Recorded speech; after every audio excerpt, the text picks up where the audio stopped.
All right, ladies and gentlemen, welcome back to the channel. We're talking about the Las Vegas Raiders in tonight's video. Now, I know it's just training camp, and technically, even for Las Vegas, the pads aren't even on yet, and it was day one of training camp. But trust me, guys, the NFL is about to be aware just how good this Las Vegas Raiders team is.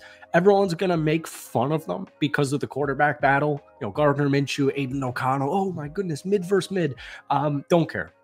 Think it's going to be Aiden O'Connell, should be Aiden O'Connell, but this defense is unbelievable. We saw a first glance today. We saw guys like Christian Wilkins. We saw newcomer, rookie, should have been a top 5 draft pick if it wasn't a generational quarterback and wide receiver class in Brock Bowers. There's a lot to Zamir White, dude. Oh my God, Zamir White looks actually like a tank. We could pull up a side by side. They'd be identical. We're talking about the Las Vegas Raiders in today's video. But before we do, if you guys enjoy it, be sure to hit that like button, hit that sub button for daily Raiders content. Raiders fans, we could try and get this video to 250 likes. That would mean the absolute world to me. Now, today was a very light day of practice. All right, but keep in mind, guys, it's just day one, right? Just day one. My favorite thing from today was simply seeing Brock Bowers once again in a Las Vegas Raiders jersey. This guy was one of the most tight end domination guys in the SEC, college football, 3-year career, you name it. Brock Bowers was one of the best tight ends in the nation last season, which is why he was selected where he was selected. But he was one of the best offensive players in the nation. He can line up in the slot. You can throw him as just your typical tight end, your traditional tight end. You can throw him in the backfield. You can jet sweep to him. There's a multitude of different things you can do if you're Brock Bowers, or if you have Brock Bowers, if you're Luke Getsy, I should say. Luke Getsy is going to do a ton of 2 tight end sets this upcoming season. We saw it in Chicago. We saw Cole Kmet have a phenomenal season the last 2 years as he's emerging as a young star tight end in the National Football League. Well, Michael Mayer had an underwhelming rookie season. Keep in mind, the whole first half for the Raiders was underwhelming. And then we saw him kind of get going a little bit more so when the quarterback was changed. And then unfortunately, he missed about the final month of the regular season due to a foot injury. So Michael Mayer, Brock Bowers, these are 2 guys I got a close eye on, not only during training camp, but the preseason and the regular season, because trust me, folks, both of these guys are going to get theirs. All right. So today was mainly drills. Saw a lot of offensive drills, a lot of offensive line drills, a lot of defensive line drills. The only Raiders player who was not there today is veteran defensive tackle John Jenkins.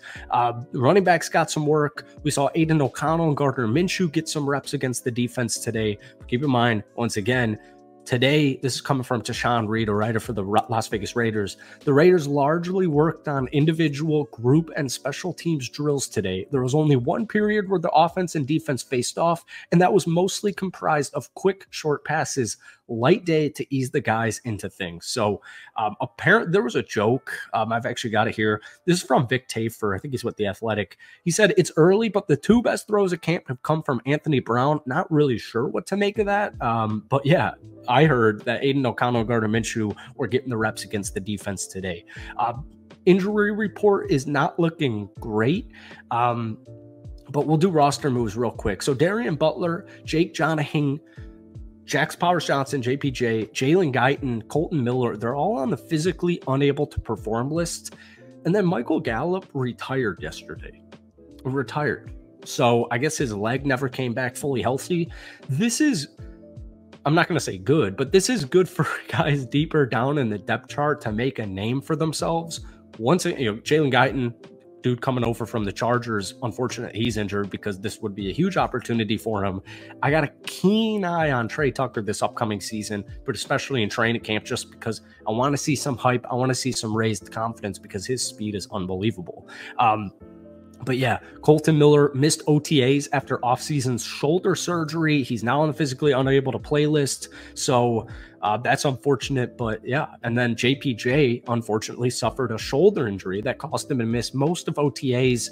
He's still on the 90-man roster. He can still count towards the 90-man roster. He can be removed from the PUP list at any time during training camp, but if he's still there by August 27th, so a little bit over a month from now, then he'll have to actually sit for the first 4 games of the regular season, which would be extremely unideal. So just super light day today. I want to talk a little bit about the quarterback position because once again, if you see anything like regarding national media, I've got it on all day today. All they're talking about is Dak Prescott, CeeDee Lamb, holding out, Hassan Reddick holding out.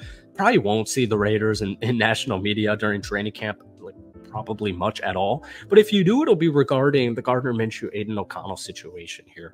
I have no reason to believe, as Antonio Pierce has said it himself, why it's not Aiden O'Connell's job to lose. I think a lot of people, not Raiders fans, but I think it's affecting Raiders fans. I'm in media right here. We need clicks, right? So the only thing, according to Raiders or non-Raiders media, the only interesting things really would be probably Brock Bowers, a new head coach, and then Max Crosby. That's really the only click-worthy headliners that outside media thinks when in regards to Las Vegas Raiders, because they view them as just an underwhelming franchise, and they have been an underwhelming franchise for the last couple of seasons. But I'm telling you, don't be fooled. Even by training camp, Aiden O'Connell's going to have bad days. He's going to have bad throws. He's going to have a bad stretch of days. And the same thing's going to be applied to Gardner Minshew. But, Gardner's been in the league for much longer than Aiden O'Connell. Aiden O'Connell's a 4th-round draft pick from Purdue, where he walked on. And he started the last 9 games for the Raiders last season, or 10 games, went 5-5.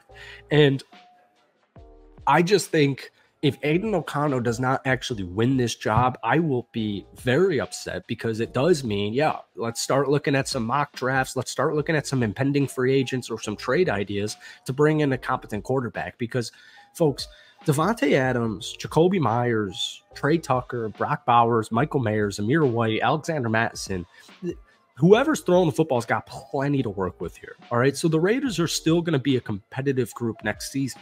Now, moving forward to the defense real quick, we got a good look at Christian Wilkins today. We got a good look at Tyree Wilson, Malcolm Kuntz, Max Crosby. Folks, by the end of the season, this group will be one of the best defensive lines in the National Football League, just like they were last season.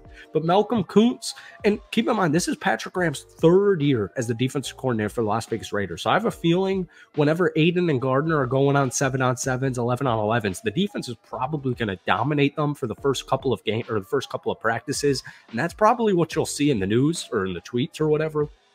But don't be fooled. The defense is always ahead of the offense. What should give you some ease of mind is that Aiden O'Connell has been practicing against the Las Vegas Raiders defense ever since he got into town, ever since he got drafted. And that's only continuing during practice. So it's just important to keep in mind that you're going up against, like, in my opinion, a little bit biased, one of the best defenses in the National Football League. So whenever these drills begin, there's probably going to be a period of inconsistency/struggle. So that's all I got today. Extremely light day. We'll be back at it tomorrow. So hit that like button, hit that sub button if you haven't already. But who do you have the keenest eye on during training camp for the Raiders? Let me know down below. Peace.